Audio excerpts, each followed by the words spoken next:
Let's look now at just a little bit of history, also appropriate on World AIDS Day, and understanding resistance. And I mean, we are at an extraordinary different place now than we were 20 years ago.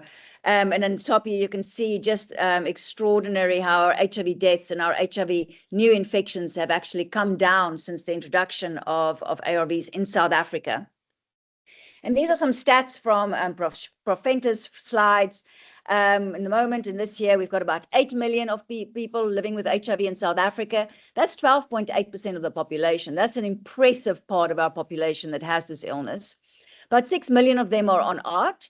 And just notice, so 150,000 on second line. So it's quite a lot of people, but it's actually quite a small percentage. And you can see only 3,000 people in the country are currently officially on third line. And we've had a dramatic reduction in pediatric numbers, which has been amazing. Our life expectancy has gone up by a decade just over the last 20 years. And new infections with our test to treat strategy has gone down dramatically. So now that we're putting everybody on ARVs as soon as we diagnose them, we have sitting on about 170, might be 17,000. I'll double check that number. So in terms of our deaths, 105,000 people still died in 2024, but with HIV. So remember, people also die from car accidents and other reasons, and diabetes more often in our world, but 53,000 of those were still due to advanced HIV disease, and we still need to focus on that as well.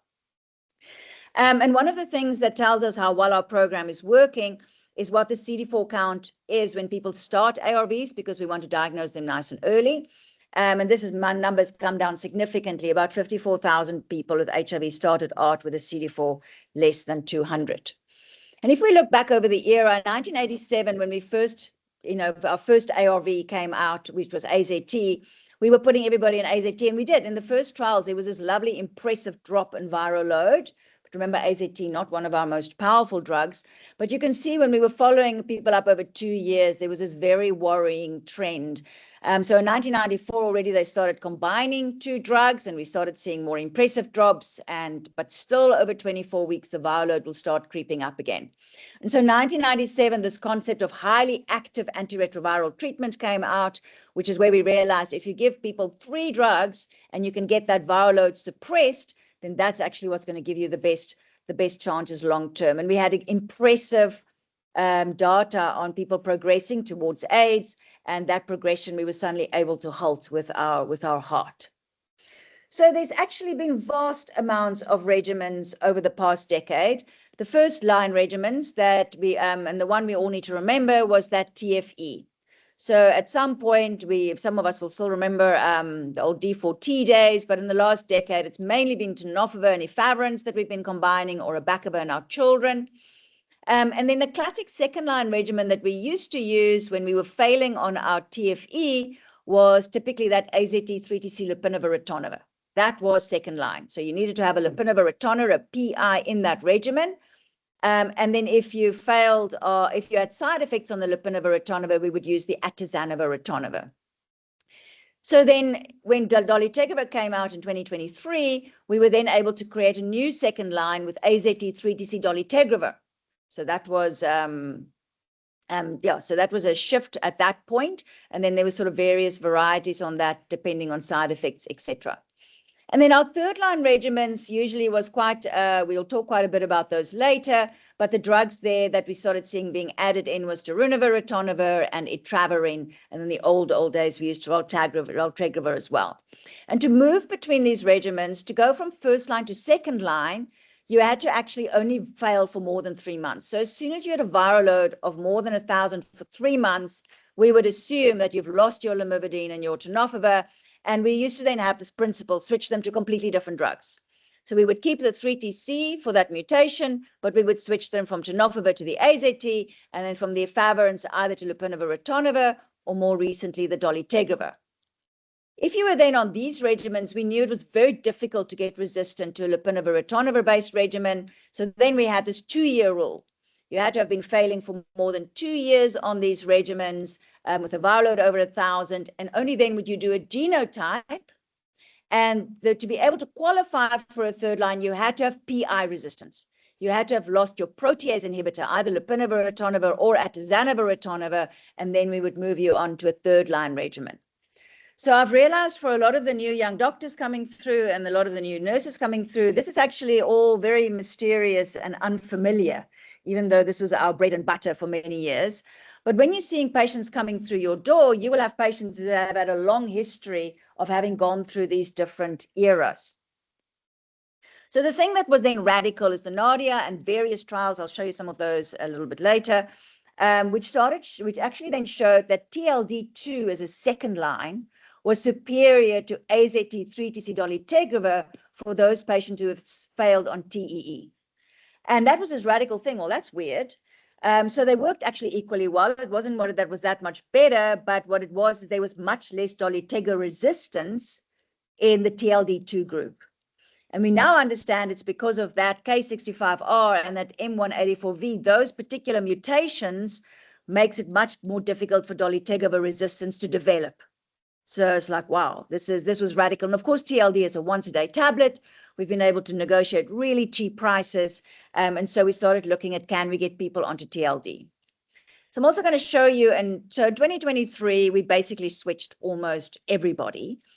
And again, for those of you who are new in the system, I just want to show you what actually happened. So anybody who was on a first-line regimen, regardless of what their viral loads was, regardless of where they were at, we pretty much switched them all to TLD if their kidneys were okay. And if their kidneys were not okay, we would use a backup. And we therefore call these TLD1 and ALD1. And that means that these patients have never failed a regimen before. So they don't have, we're assuming there's no resistant mutations in the mix. We also were switching out our second line. And so remember I said we assumed it was very difficult to get resistance to lopinavir, ritonavir, and atazanavir, ritonavir. And so we were saying, well, if they've been on treatment for less than 2 years, it doesn't matter what the viral load is, switch them all to TLD2. And that AZT3-TC dolutegravir, remember the research showed us it works better as a second line. So again, it didn't even matter what the viral load is. We switched them all to TLD2 or ALD2, depending on the kidneys. There was some where we were a little bit more careful, and we're going to talk quite a lot about that when we talk about third-line regimens, and that is if people had been on that PIs for longer than 2 years, because maybe there are now resistant mutations. But for some people, we still wanted to give the benefit of the doubt. So we basically said, if you have been on a PI for more than 2 years, but your viral load is LDL, we're going to switch you to TLD2 or ALD2. But if you have been on treatment for 2 years, your viral load is between 50 and 1,000, but it doesn't go over 1,000, we can also switch those to TLD2 and ALD2. And you can see now that 2 just means that this is a second-line regimen, and the patient at some stage in their life, they've got some resistant mutations in the mix. So then there was this weird then definition for when do we then decide to do a genotype and not just switch. And then they based it all on adherence. So they were saying if the adherence is poor and the viral load is high, then actually don't do a resistance test. Let's rather give them something that's easier to take. And remember, if you don't take your treatment well, it's also less, if you don't take your treatment at all, it's less likely to actually get resistance. But it was a little bit of a stretch, but it made more sense to just put them on a simpler regimen. So they were all switched to TLD2 as well. And so the only people we were doing resistance tests on were those where we were confident about adherence. And we were looking at things like how often they were picking up to make that decision. And then we would do the viral load after 3 months to just double check when we put them onto third line that it was all sorted. So one of the challenges in terms of if we're still talking about the history is where we are standing in 2025. This is from Francois' slide as well. He calls it Why South Africa Must Be Scared.